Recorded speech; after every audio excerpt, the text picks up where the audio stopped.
স্বপ্ন মানে ক্যাম্পাসটা নারীর জন্য নিশ্চিন্ত। স্বপ্ন মানে আমার আঙিনা সম অধিকারে অফুরন্ত।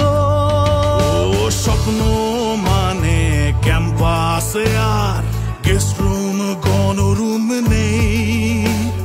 স্বপ্ন মানে সন্ত্রাসীদের আর কোনো ছাড় নেই। স্বপ্ন মানে ক্লাসের শেষে হলে ফেরার আনন্দ। স্বপ্ন মানে খাবার আড্ডায় ডাইনিংটাই প্রাণবন্ত। স্বপ্ন মানে লেখাপড়া আর গবেষণার চত্বর। আমার ভাবি সম্ভাবনার অবারিত